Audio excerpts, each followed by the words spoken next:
I'm Steve Clairmont. I'm with Mission West Community Development Partners in Ronan. We're part of a 3-county economic development district that's recognized by the Federal Economic Development Administration. We've been in the process of developing a new comprehensive economic development strategy for our 3-county region. The region is made up of Lake, Mineral, and Sanders counties. We work together with Mineral County Economic Development Corporation and Sanders County Community Development Corporation. I think Ray Brown was going to be here. He may be on the Zoom call, I don't know. He's not. What we're doing is we're at the final stages of trying to develop our SEDS, and we have a survey that's out on the internet, and I wanted to hand out, I have some flyers with the email address. I'd like to ask people to please feel free to grab a flyer, take the survey if you can. We want to get as much input from people as we can. We also would like to see if there are projects here that the town of Hot Springs or people here in Hot Springs would like to undertake. We can help with finding and connecting funding to projects here in the community. We're working in communities all across our region. We have a number of projects that Ray Brown has brought up, including doing some work at the rodeo grounds. We're working with a fellow that wants to put in a way station out here on the highway, and we're trying to get economic projects done for the community. So if there are projects that anyone would like to share with us, I'll leave some business cards on the corner of the table if you don't mind. And I'd like to leave flyers, and I have also a few brochures about Mission West Community Development Partners and some of the things we've done. Also an economic impact statement that I would like to leave for you as well. If there's any questions for me, Question. please feel free. Do they have to be money-making projects that are economically developing the community? Is that your purpose? How about a pickleball court? When you're working with federal or state funding agencies, if there's a return on investment, they always score higher, so they're sustainable. It doesn't have to have a return on investment. We're working with Parry. As we started this process, we've developed a couple of projects that have come up. We're working with the Charlotte School to get their track rebuilt. We've just applied for a preliminary engineering report, and we're going to apply for a community facility funding for that. We're also working with the City of Ronan. We're getting them a new fire station, and that is well underway. We're going to have to go through the architectural report on that with the block grant program, but we're going to be able to get that done usually, probably within the next 2 years. One of the things that's really important, there's a lot of money that's come out because of the pandemic. One of the big things is these infrastructure bill that passed in the last year. That infrastructure bill has $100 million targeted for the state of Montana for the next 10 years in a row. So it's an opportunity for us and our communities to think big. Some of the projects that we've been wanting to do, we might have the opportunity to do those now.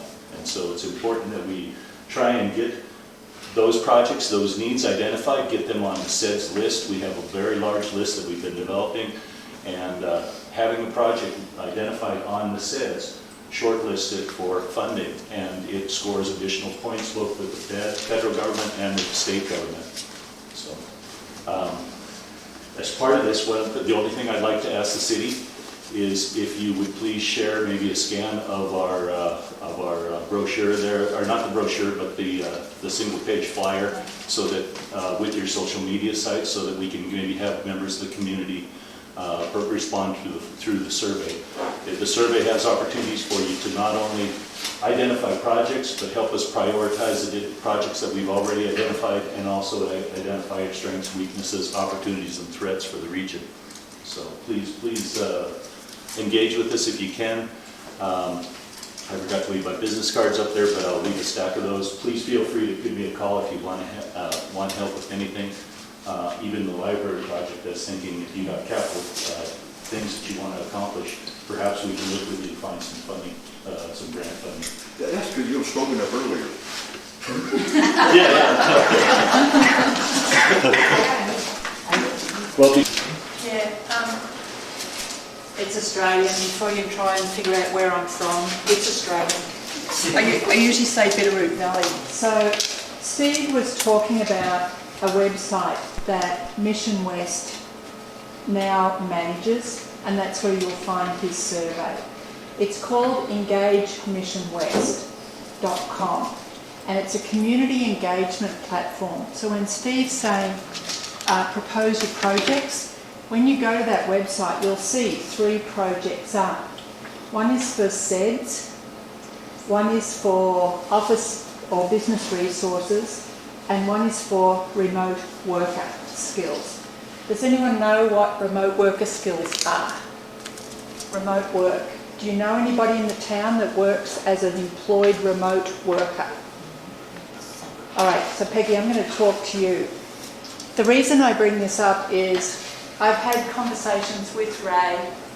I'm a subcontractor that works with Mission West. I'm heavily involved in the SEDS document and the writing and the strategies that go with it. And I wanted to tell you that when you go to engagemissionwest.com, have a look and complete that remote worker survey, because I use that data that then feeds into staging a workshop where certain demographic profiles are invited to attend the workshop that runs for 5 days, and there's a job opportunity at the end of the 5 days. So you could have somebody sitting at home that's perhaps underemployed or looking for a career change, doesn't want to commute to Superior or Noxon or wherever. And if we can get them qualified into the training, they do the 30 hours of training to be a remote worker, and then they're recruited at the end of those 5 days to then be employed permanent as a remote worker. And these salaries start. Love your ears, Charlotte. Yeah. Well, it's funny you should say that. I didn't want to say that because I thought the library director will be the first one that signs up. But yeah. But what we're doing, I'm not doing this alone.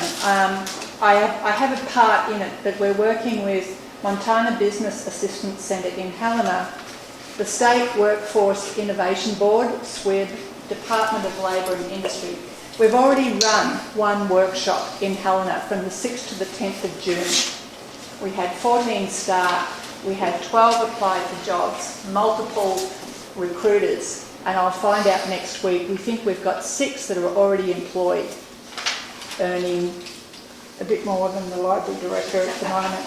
But you have to meet certain conditions. So what I wanted to do was tell you about this. We're going to run a second workshop in September, and we're looking to see, can we include people from remote communities, like maybe one person from Hot Springs that's good enough with their technology that they can troubleshoot and be part of the program without having to travel to a centre to do it in person, where there will be a facilitator. So I'm just planting the seeds with you, because this conversation will come back over the next few months. But the start of it is on this website, engagemissionwest.com. So please visit it, do Steve's survey for SEDS, and then have a look at the other 2 projects as well. And I did get some surveys from Hot Springs and this area. But what I'm saying to the audience tonight is, please, if you've got 5 minutes, go and do those surveys, because they come to me and I use that data. It's that data that we use that justified the workshop that we ran in Helena. Any questions? I just wanted to mention real quickly, those workshops are $750, and Job Service has been paying the tuitions for people to go.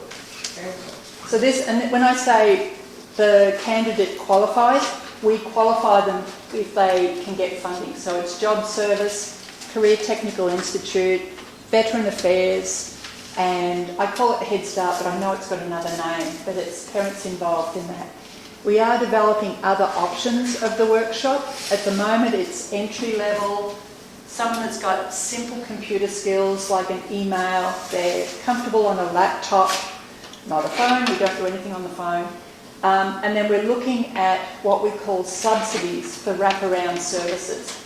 So I'm in Polson and I've got CenturyLink and it's absolute rubbish internet, and I hope CenturyLink hears that. But what we're looking at with state funding is to get some money to help folks that qualify for a job to upgrade their internet data plan to qualify for these companies. So we've tried to think of everything, but if you have ideas and questions, let me know. Do you have a question? Well, for young people, is there a minimum age? Do they have to have a high school, or can they be working on their GED? Yeah, they can be working on their GED or HiSET. The minimum age is 18 because it's tagged to the GED and the HiSET and the legality of where you're working. Here's an example of employers. When we did this last workshop, and this is not the first one we've done, but this is the first one in Montana, the 4 companies that we're recruiting are multinationals. So they've got offices all over the world and thousands of employees. One of them is the placement agency for Apple computers. Another one, U-Haul. U-Haul is one of the companies that will take somebody that's working on their GED. Most other companies want GED or HiSET as the minimum.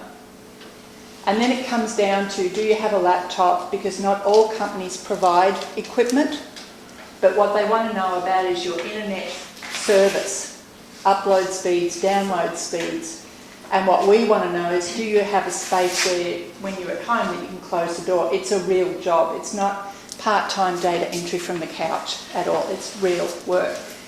The types of work that come with it are customer service, but it's not front-facing reading a script. It's customer service, customer research behind the scenes. There's IT help desk work, there's legal roles within it, there's real estate roles within remote work. So there's a wide range. Telemedicine is another area that's booming. So the prospect of becoming a remote worker is actually, it's real. When we ran the first workshop, it was a scramble. We thought we had it together, but it was a bit of a scramble, and it was all the right kind of scramble. And we're pretty sure we've got 6 permanent jobs. You do the math. That discretionary income coming into a household can be about $700 a week. You do that math, that's a job of about 36 grand a year, and that's entry level.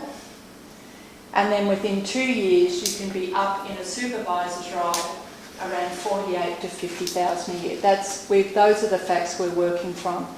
And we have a provider to deliver the training, and they vet the employers. We double check their vetting. So I don't want it to sound like snake oil. It's actually very real. And you two might be the generation that I've actually got most of the skills already. My generation, I did university without Google.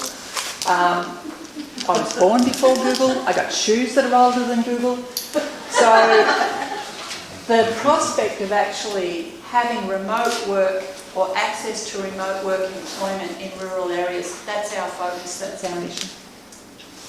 There's no reason why it can't happen here in Hot Springs. You just need one house with one worker to bring in that money, and it can make a big difference.